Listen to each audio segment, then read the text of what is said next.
So, let's say you're into yoga or Pilates, or maybe you dabble in gymnastics like me.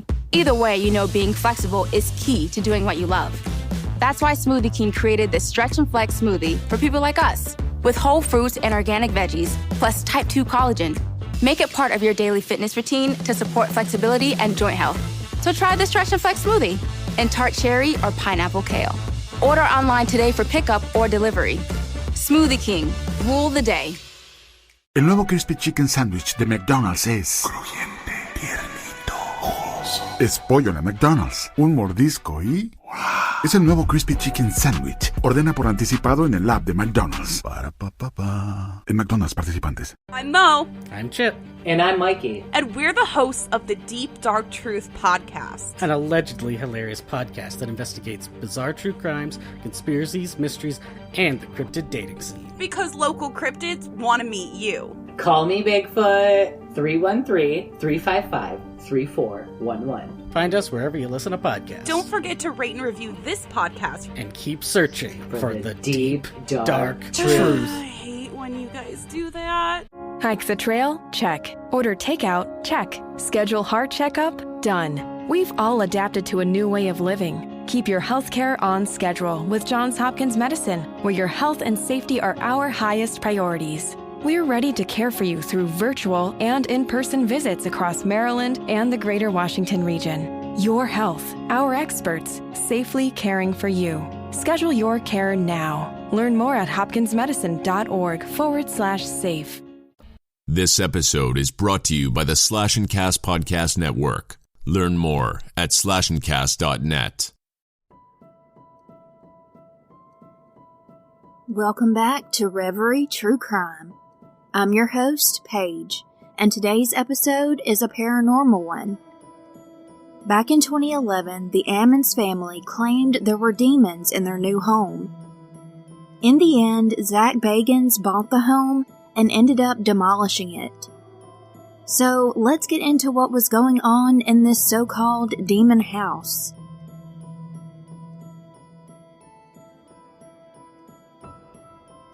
It all started on November 11th, 2011, when Latoya Ammons, her 3 children, who were 7, 9, and 12, and her mother Rosa Campbell moved into a house at 3860 Carolina Street in Gary, Indiana.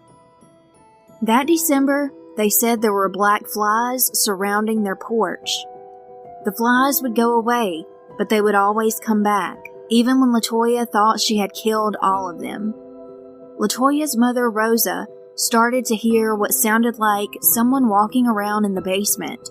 Even the doors were making a squeaking sound all of the time. Rosa saw a shadow man pacing back and forth in the living room, and claims she also found dirty shoe prints on the porch every morning.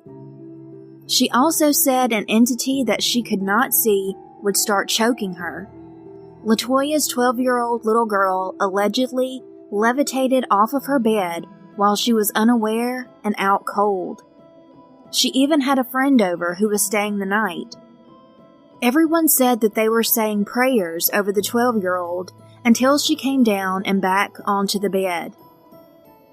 A claim was made by the family that Latoya's 9-year-old son was violently tossed across the room by something no one could see. The 7-year-old son was said to have rolled his eyes in the back of his head while he was growling, saying things like, "It's time to die," and "I will kill you." The Ammons family said they saw a demonic form that would appear in different shapes, like a black monster, or an old woman with shiny red eyes who wore a hood. The house would seep a clear, odorless oil, and the children would all go into convulsions randomly and chanted, quote, satanic verses. Rosa would go into the kitchen, hearing the barks and howls of dogs, but they didn't have any pets, and there were no animals around that she knew of. She started to look around and saw a shadow of someone moving around. Rosa started to warn her daughter that no one would ever believe them.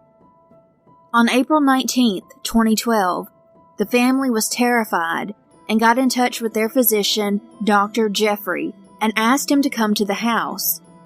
About the visit, he said that the behavior that the family showed was quite delusional. The police were called by someone at Dr. Jeffrey's office, and after the police got there, the kids were transferred to the hospital.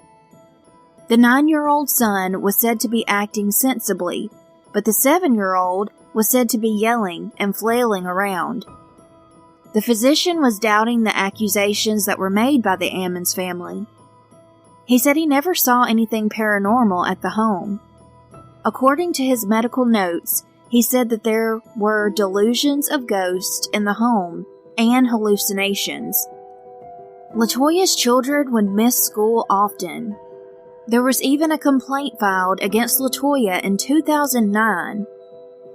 By 2012, she said the reason why her kids were missing school so much was because of the demons that haunted her home and all of the activity. That same year, someone called the Department of Child Services to check on the welfare of Latoya's children. The DCS workers thought for sure that the children were putting on a huge act to get attention from their mother. However, there was one person that worked for the DPS who claimed that she saw the 7-year-old little boy walking up the wall backwards. All of Latoya's children were evaluated by psychologists. Many of them said the children were acting deceptively and in accordance with the mother's beliefs. One of the psychologists, Tracy Wright, said the 7-year-old would play as if he were possessed whenever he was confronted or felt backed into a corner. During one incident, the Ammons family had to rush the 9-year-old to the emergency room as he was quote-unquote possessed. When they got to the hospital, it was said that he walked up the wall, flipped backwards, and threw his mother into the wall. The child started to headbutt her. The staff had to grab the 9-year-old and hold him down. The psych ward doctor who was called in said it wasn't real, it wasn't human.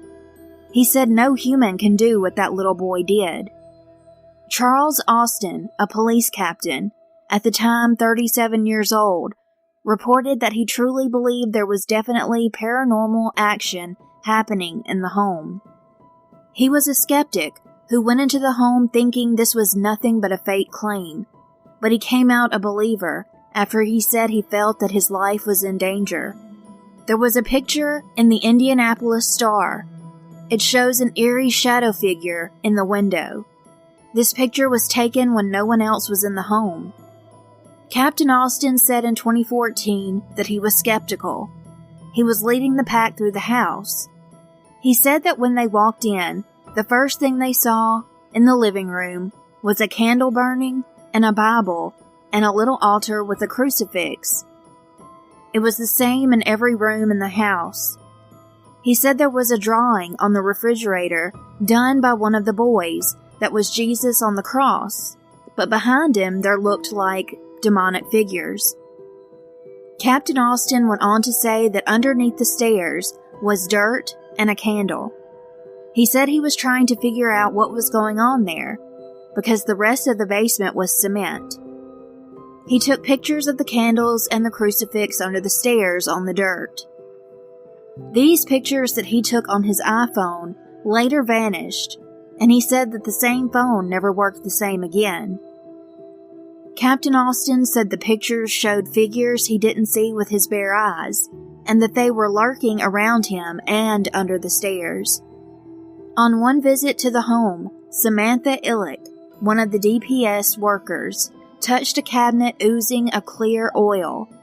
Her finger turned white, like a blister after a burn, and she vowed never to return.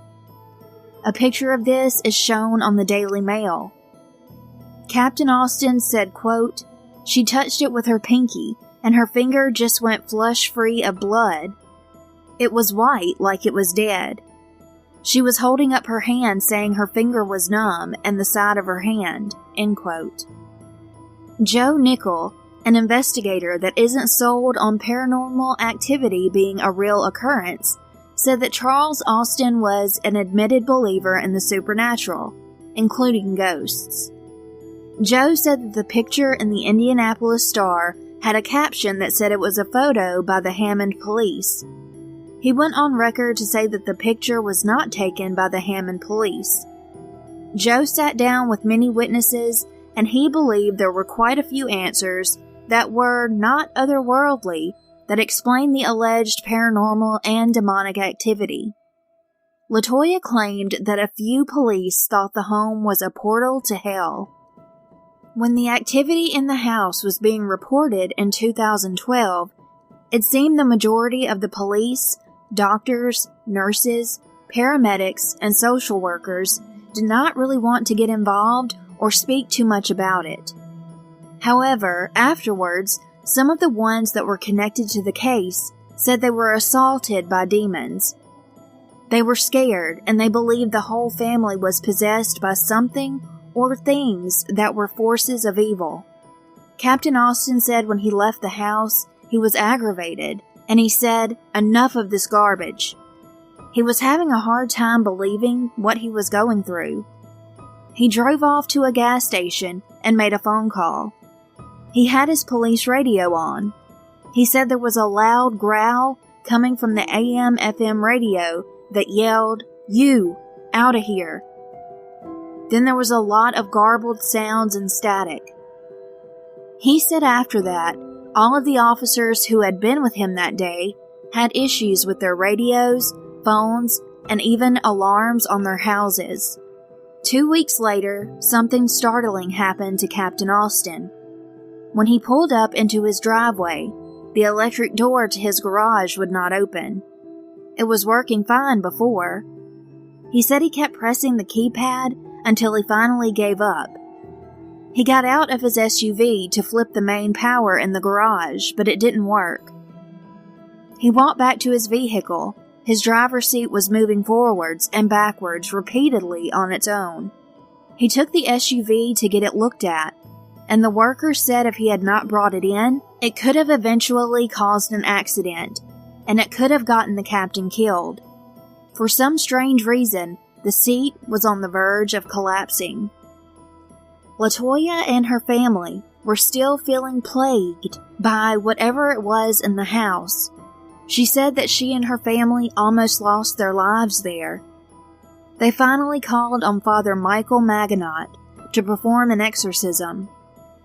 Father Michael was the emergency room chaplain on the weekends, and he met the family when he heard about what happened. He said, quote, "We were having our Bible study after Mass when I got the call saying, 'You're a Catholic priest. You do exorcisms. We need you to do one.'" They went on to tell Father Michael that the little boy had just walked and glided backwards up a wall and flipped over to land on his feet.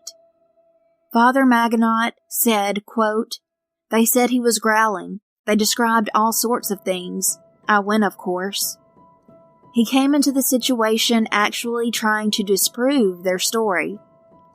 On April 22, 2012, Father Maginot sat down to ask the family questions to try to assess what was really going on. After they talked for over 2 hours, he came to the conclusion that Latoya and her family were indeed being tormented by demons. An exorcism was thought to be the best thing to do. Before an exorcism is performed, a bishop has to allow it. Father Maginot was apprehensive about asking the bishop because he had already contacted him a few years earlier about another instance about supernatural occurrences, and the bishop blew him off. Father Maginot said, quote, "I set out to disprove it because, to be honest, I didn't want to get the bishop involved. But I had policemen, social workers, doctors, and security guards telling me what they had witnessed. I couldn't just dismiss them all. That was a Friday, so I met with the mother and the grandmother on that Sunday." This is the letter that he sent to the bishop.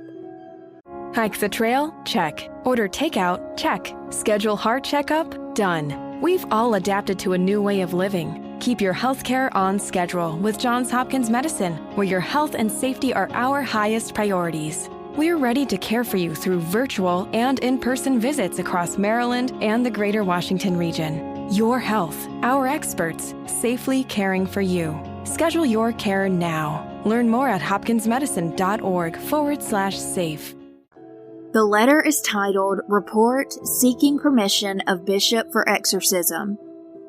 It reads, On Friday morning, April 20th, 2012, in the midst of my weekly Bible study group, I received a call from Chaplain David Neville of Methodist Hospital, since I was on call for Father Joseph Yuko, to come to the North Campus to perform an exorcism on a boy witnessed by many as walking backwards up a wall. I told him that I would need the bishop's permission to do so, but that I was willing to conduct the necessary investigation. I gave him permission to pass on my contact information to anyone interested in being involved. I arranged to meet with the mother and grandmother at the home they rented to bless it and investigate that Sunday evening, April 22nd at 6:30 p.m. Following Friday's incident, Child Protective Services became involved, and 2 of the 3 children were placed in foster care with the Carmelite Sisters in East Chicago, and the youngest boy was undergoing a psychological evaluation at another facility in Wheatfield, Indiana. After I blessed the home, I interviewed the mother, Latoya Ammons, and her mother, Rosa, who lived with them. The first time they noticed anything strange was shortly after moving into the house last November 2011. After midnight, they would hear footsteps walking up the stairs from the basement and open the door into the kitchen. But when they would come out of their bedrooms, they would see nothing, except perhaps when they would turn on the light in the room. It would flicker, making a crackling sound for a time and then stop.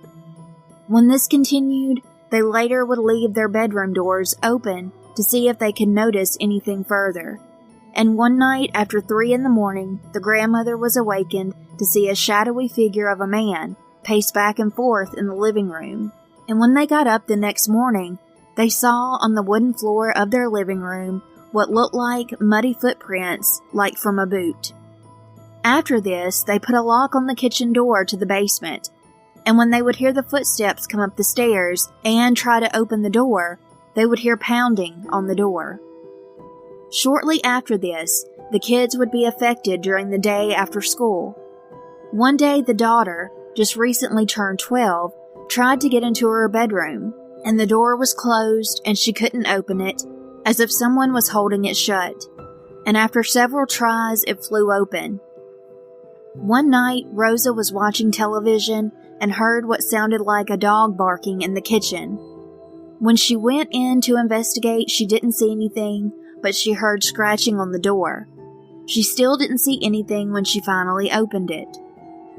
The boys, especially the 8-year-old and the boy that recently turned 10, would see a young boy around their age, and he would talk and play with them, especially in the closet. But they were scared when they would see an elderly lady, like Walking Death, with red eyes, usually seen in the backyard.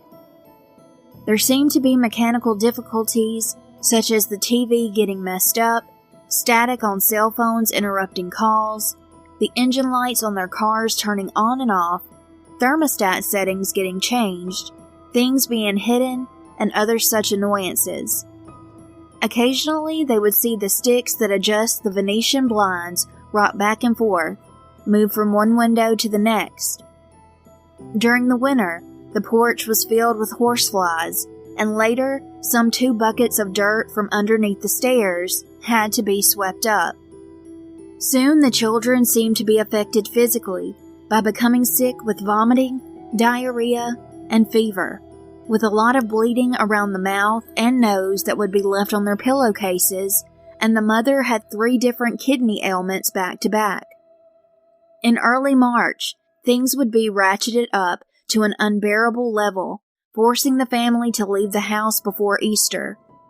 That weekend, there was a family get-together at the house. The daughter was sitting on the couch when something pulled her off of it. One of the little boys was in the bathroom, and something threw him into the middle of the room. He complained that something was pulling on his limbs and genitals, and then they saw his stomach go in and out. Next, a name that is marked out was picked up and thrown into the freezer that is in the living room next to the kitchen door. Afterwards, the kids become sleepy and go to bed. The daughter is then awakened by something that is pulling her off of the bed. Family members and friends begin leaving, and some complain that something has followed them, giving them a heavy feeling or a headache that may have taken a couple of weeks to finally dissipate. No one wants to come to the house anymore.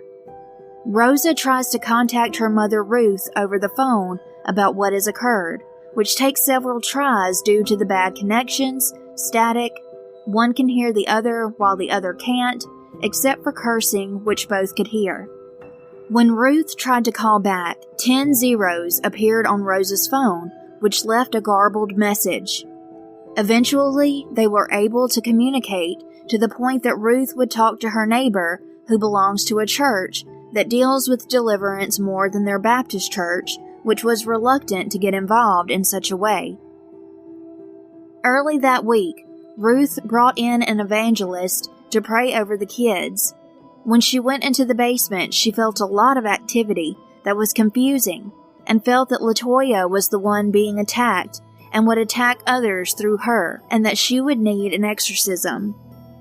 She was so overwhelmed that she had to leave the house, but she did suggest anointing all of the doors and windows with oil, go through the house with bleach and sage incense, sprinkle salt throughout the basement, and she also set up a small altar in the basement with an open Bible and a candle and incense burner. This did seem to work for 3 days. Then they discovered that the statue of the Holy Family that was placed on the altar had been thrown across the room, breaking off the top part. The kids now seemed to be affected outside of the home, where the crazy behavior would jump from one child to the other as they would get into the car. One would run to the car and start kicking it, and when restrained, the other would be thrown to the grass.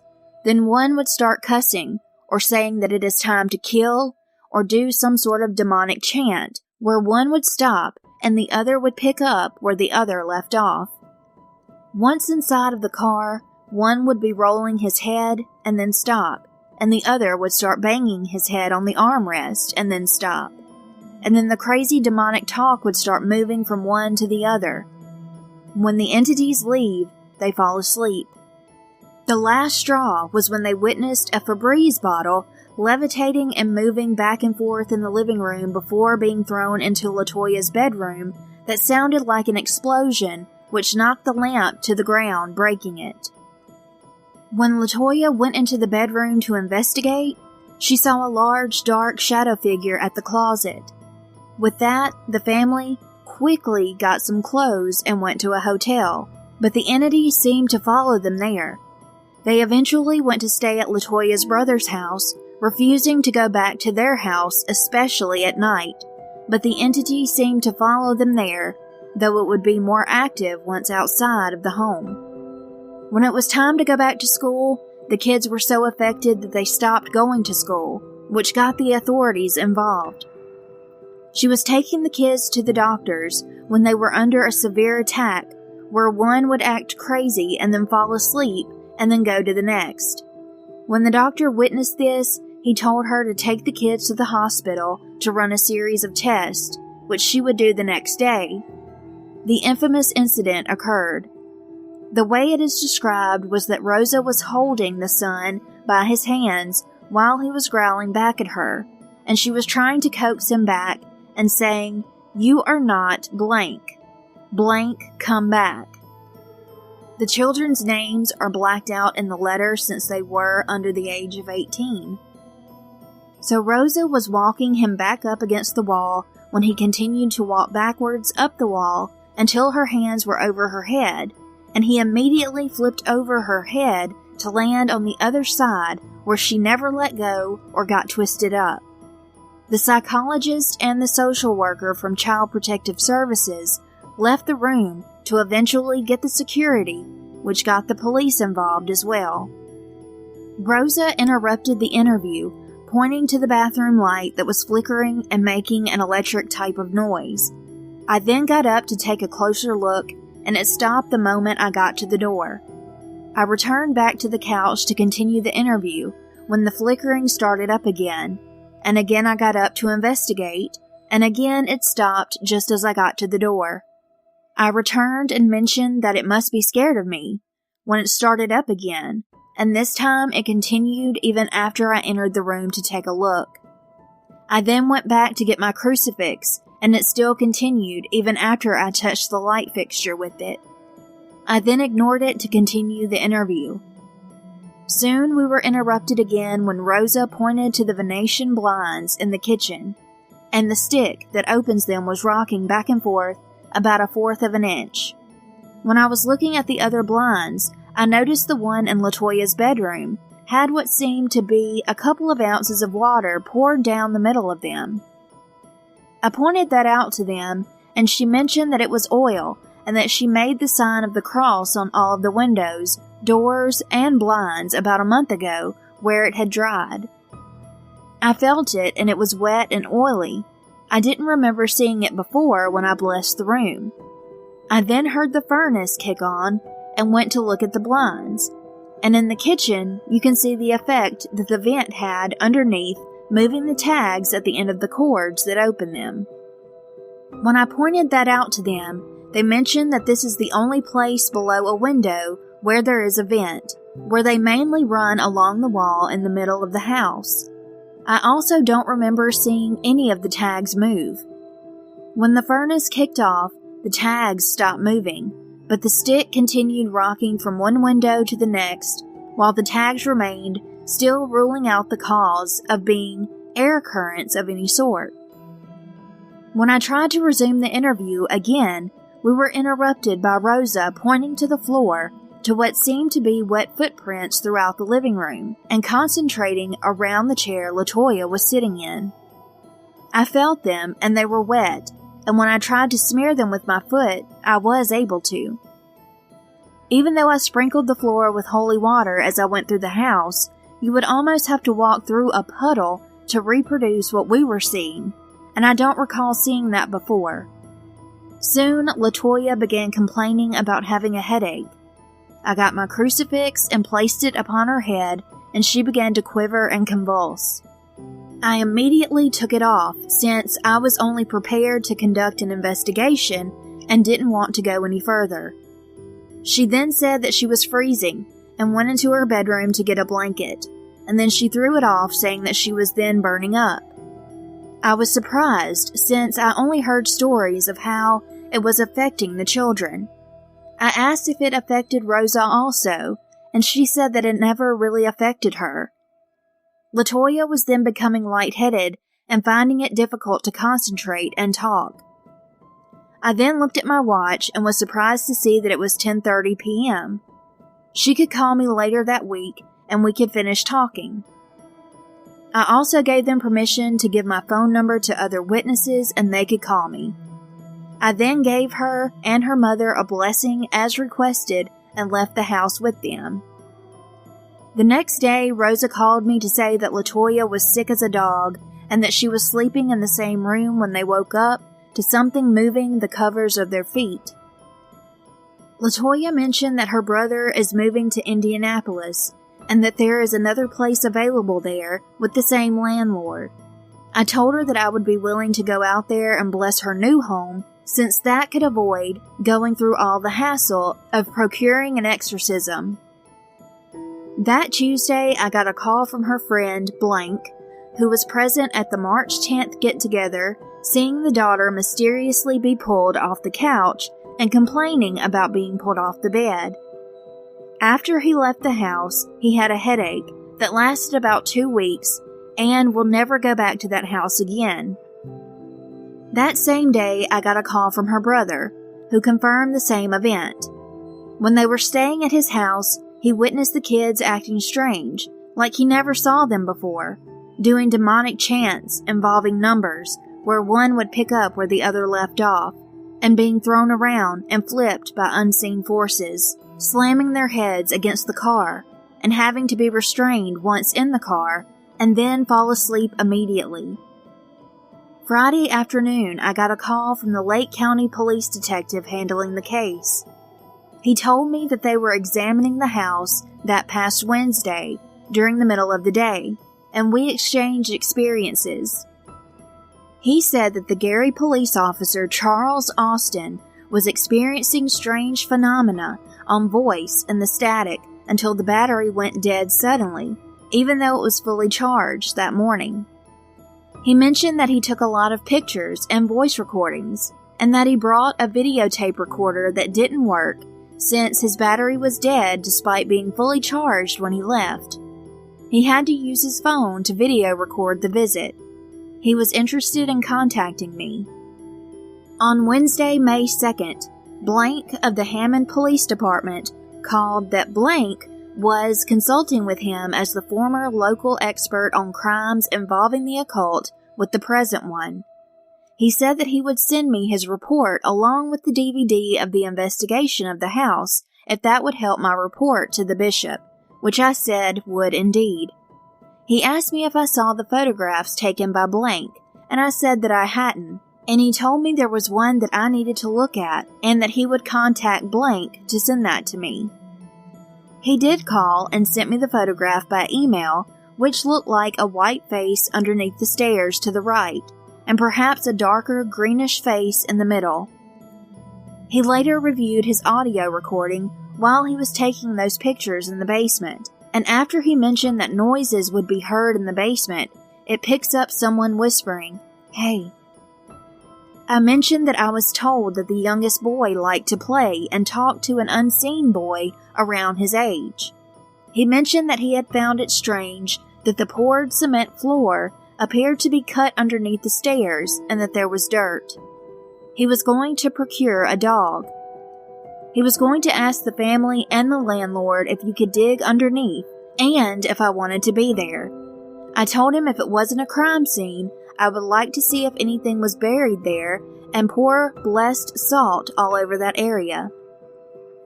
They were also going to check if there was any unsolved crimes, missing persons involving children in the area, and the history of who owned the home and lived in the house. On Saturday, May 5th, I received the promised police report. In looking at the DVD, there was no trace of footprints or of the oil that I saw on the blinds. On Monday, May 7th, I drove to Indy to bless the apartment before they would move in that Friday.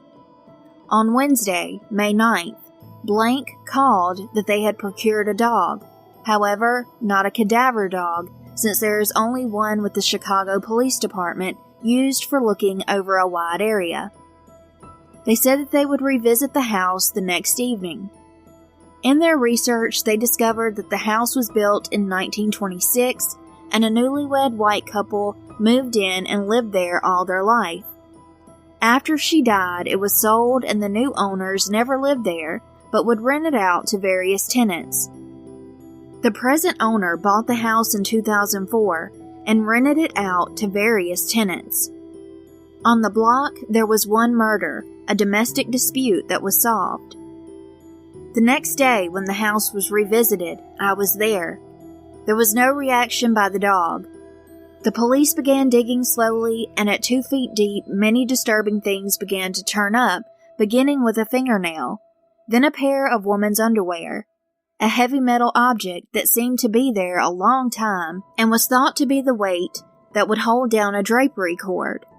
There were hair beads, the top of various candy bar wrappers, a part of socks with the bottoms below the ankles cut off, a strange oval red lid from a tea kettle perhaps, and what we thought was a bone turned out to be a plastic broken piece from perhaps a shoehorn. After about 3 feet deep, you can see a pristine layer of sand indicating that no digging went any deeper. That ruled out a possible crime scene. The hole was filled in with its contents, and I poured blessed salt all over it.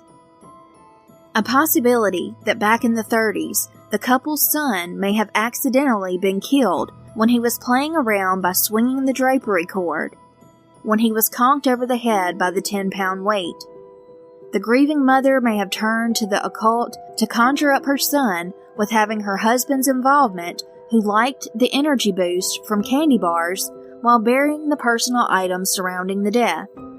If this worked once, perhaps it was tried other times with people close to her like her mother. If further research turns up some names that can be verified, it may be worthwhile to have a mass said for each to move on and enter the light of Christ's redeeming love. Unfortunately, when Latoya entered the house for the first time since my first interview with her, her headache remained. Oil seemed to condense and drip onto the steps from the crosses she made above. It also appeared all over the blinds in her bedroom. The police officers wiped down the blinds and closed and sealed the door for half an hour, and when opened again, more oil appeared. Last Tuesday, May 15th, Rosa called and said that Latoya was getting worse. When I talked to her, she was having nightly dreams of blank raping and intimidating her, which seems to be a new phase in her experience. I told her that I would be wrapping up my report and try to see the bishop as soon as I can. Submitted to the Most Reverend Dale J. Melschik, Bishop of Gary, on this Monday, the 21st day of May, 2012, signed by Reverend Michael L. Maginot, pastor of St. Stephen, Martyr Parish, Maryville, Indiana. On the bottom of this letter, it says the permission was granted by phone at 3:30 p.m., Wednesday, May 30th, 2012. Emerge 2021, General Dynamics Information Technology's signature virtual event series. See vision brought to life with GDIT and over 40 leading partners, showcasing real technology solutions that make an impact today and pave the way for tomorrow. Join leaders across government and industry to explore how to accelerate digital modernization for your IT enterprise. Take a deep dive into emerging technology that will transform the world and learn how defense agencies are advancing the mission with cloud. Register now at GDIT.com/emerge. Hike the trail? Check. Order takeout? Check. Schedule heart checkup? Done. We've all adapted to a new way of living. Keep your healthcare on schedule with Johns Hopkins Medicine, where your health and safety are our highest priorities. We're ready to care for you through virtual and in-person visits across Maryland and the greater Washington region. Your health, our experts, safely caring for you. Schedule your care now. Learn more at hopkinsmedicine.org/safe. Father Michael performed not one, not two, but 3 exorcisms. Twice he spoke the exorcisms in English and one more in Latin. He performed one exorcism on Latoya. Father Michael said, quote, "I think there was a curse placed on the mother, that she was the focus, possibly by an ex-boyfriend or his wife, and that combined with some tragedy and perhaps occult practices that had taken place in that house before, and that had opened a portal." Rosa said she went down to the basement by herself one day and started to clean when she went into a coughing fit and couldn't breathe. She started praying, and she said whatever it was did not like it when the family prayed. Another time in the basement, Latoya and one of her sons were in the cellar when the boy felt something stabbing him in the stomach repeatedly. Rosa said that the more the little boy would read from the Bible, the more the supernatural force would stab him and punch him. Suddenly, something flew across the room and caused a huge bang. Rosa went to see what it was, and she said it was a small Holy Family ornament. The landlord of the home, Charles Reed, said he had not had any experiences in the house that were frightening or paranormal. Also, others who had rented the home before the Ammons family said that they had never had anything paranormal or chilling happen to them in the home. Coincidence, or maybe not, the family was behind on the lease payments, and the blame for that was always being shifted to the paranormal events that were going on inside the home. Rosa claimed that Latoya's daughter had told her that the evil in the home was getting more powerful, and she witnessed a dreadful, menacing, black monster appear in her room. She was so terrified that she would not say much more after that. The straw that broke the camel's back after this whole year of things happening was when the Ammons family were sitting around watching television, and that bottle of Reverie soared into the air and was launched into Latoya's room, shattering a lamp, and right afterwards they saw a shadow of a man. And this was all in Father Maginot's letter. That is when they finally left the house and got the hotel, and they never went back. Latoya and her family moved in 2012 to Indianapolis. The people who occupied the home after the Ammons family did not encounter anything supernatural. Ever since the move, the Ammons family have never experienced anything they said they did at the home in Gary, Indiana. Could this whole family be lying? Or was this truly a unique experience that only they had in the home, and it just went away? The landlord of the home tends to think that the Ammons family were simply not truthful about any of it. Latoya said it was obviously demons, not just random spirits. She said there is a clear difference. Latoya said that she knows for a fact it was infested with demons, and she spoke to a clairvoyant friend of hers in New York, who explained to her what was going on inside of the house. Her friend also told her that things would only get worse, and that is what happened. Latoya said, quote, "He told me the house was infested with demons and to get my children out of there, and if I knew what I was up against, I would run and drop everything." The clairvoyant said that there were hundreds of demons in the basement. He instructed her to anoint the house with oil, then scatter salt all around the floor to seal all of the portals that malevolent spirits could travel through. Rosa claims that at one time she saw a nasty entity trying to come out of the 7-year-old. This allegedly happened in front of the family physician, Dr. Jeffrey. Whatever it was, she said it was trying to come out of the boy's body. She said, quote, "His head was turning, his eyes rolled back, his mouth went crazy. He started talking in tongues. Then it threw my grandson completely across the room." Rosa said that this is when the nurse who saw this happen would not come back into the room, and Dr. Jeffrey called the police and the ambulance.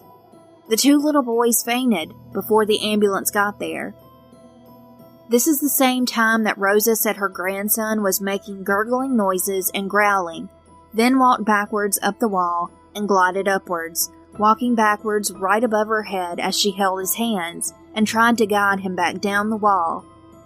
The little boy never remembered anything, but the incident was seen by nurses, social workers, and paramedics, allegedly. It's reported that this event was recorded in all of their official statements. In 2014, Latoya's mother, Rosa, gave Mail Online a tour of the home. She took them downstairs to the basement, where it was lit by hanging naked bulbs, bare walls, and a concrete floor. It was described as looking abandoned, and there was only a small table covered in a cloth, an open Bible on top of it, as well as an unlit candle. Salt was sprinkled on the floor. It was a desperate effort to purge the home of evil entities. In an interview in 2014, Father Michael Maginot said that he thinks a lot of the triggers came from Latoya's ex-boyfriend. This man was not the one who was the father of the children. He said each time that he would ask her about this certain man, Latoya would start to complain of more powerful symptoms of the possession: fever, cold, headaches, nausea, and convulsions. He said that almost 4 hours went by when she was going through one of these moments, and he took his crucifix and put it to her forehead when she began convulsing more. He said he thought the demons were just with the kids, but now he could see that they were with her as well. She was the source. He said that it jumped from her, and they jumped from child to child. They would pick up each other's chants, or convulse in turn, acting crazy, or growl in turn, but they were with her. As Father Michael Maginot looked back on the exorcisms that he did, he said that he carried out the first exorcism in English, and there was no incident. It was like it had already gone, but they do say they play possum. Father Michael Maginot gave Latoya a crucifix and a rosary. As she left the church, the rosary ripped into 5 pieces. He said, quote, "I don't think we're done here." Later, Latoya reported to the priest that the corpus, the figure of Christ on the crucifix he had given her, had similarly been torn off. Father Maginot said, rocking to and fro in his easy chair, that he had to figure out how to provoke the demons and drive them out. Latoya had researched names and felt that 2 belonged to her demons. Father Michael will not repeat either of these names. One is a biblical name and the other is not, and he does not want to risk calling them.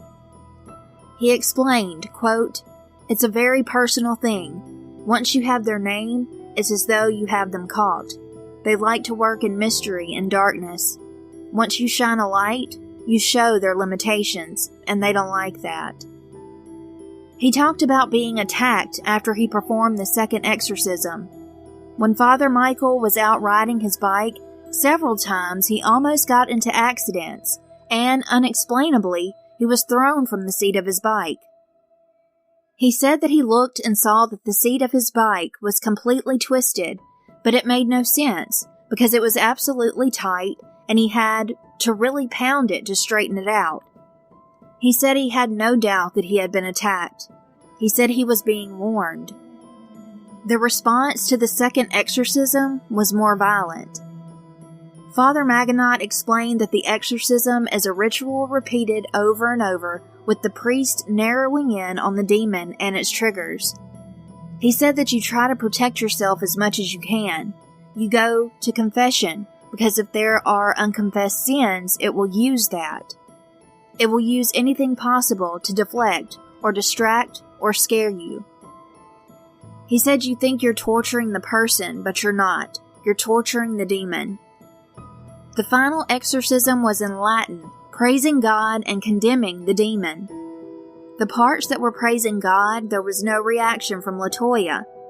Father Maginot recalled that the parts condemning the demons is when she started convulsing, which was interesting to him as she doesn't know Latin.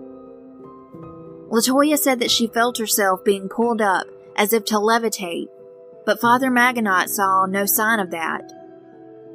After a third exorcism, Latoya fell asleep. He gave her the now mended rosary, and she took it home with her. Father Maginot said he's never heard from her again. He said that he was anticipating more.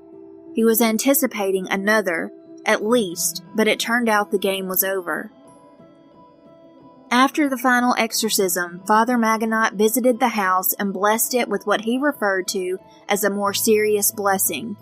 He said that involved incense, salt, and holy water. There were already new tenants in place, and they had reported no problems since the priest had sealed the portal with salt and blessings following an earlier investigation. But he said that he told the landlord, Charles Reed, "If we don't deal with this now, properly, this will not go away. This will close the portal and seal it." This might explain why there was no activity in the home afterwards.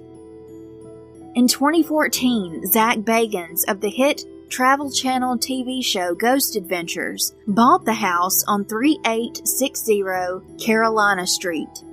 He paid $35,000 for it. In January of 2016, Zak had the home torn down. This was after he taped a documentary in the home called Demon House. It was made available on March 16, 2018. Zak Bagans spent 2 years on this documentary. After he tore down the house, it's rumored that Zak took some of the remains of the house and locked them in a container and put them in a secret location. Zak told the Indy Star, quote, "Something was inside that house that had the ability to do things that I have never seen before. Things that others carrying the highest forms of credibility couldn't explain either. There was something there that was very dark, yet highly intelligent and powerful." Steve Barton of Dread Central said it was one of the single most compelling documentaries on the existence of the supernatural that he had ever witnessed. On the opposite side of the spectrum, Noel Murray, a Los Angeles Times reviewer, said the documentary was, quote, hooey. Kenny Biddle, an investigator who is unconvinced of paranormal activity in general, said the documentary is more so described as a pseudo-documentary. He said it is filmed how a documentary would be, but the events being depicted are just not real. Captain Austin said, quote, it shook me.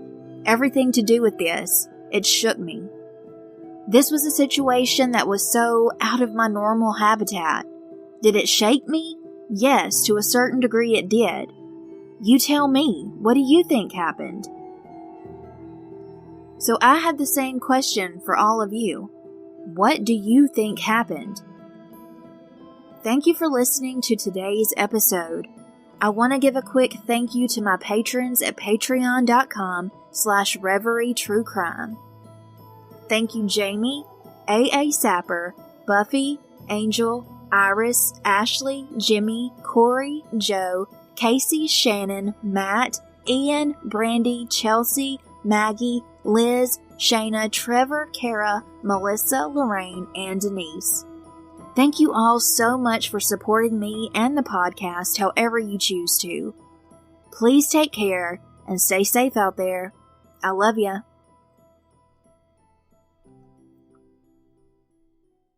Hike the trail? Check. Order takeout? Check. Schedule heart checkup? Done. We've all adapted to a new way of living. Keep your healthcare on schedule with Johns Hopkins Medicine, where your health and safety are our highest priorities. We're ready to care for you through virtual and in-person visits across Maryland and the greater Washington region. Your health, our experts, safely caring for you. Schedule your care now. Learn more at hopkinsmedicine.org/safe. El nuevo Crispy Chicken Sandwich de McDonald's es crujiente, tiernito, jugoso. Es pollo de McDonald's. Un mordisco y ¡wow! Es el nuevo Crispy Chicken Sandwich. Ordena por anticipado en el app de McDonald's. En McDonald's participantes.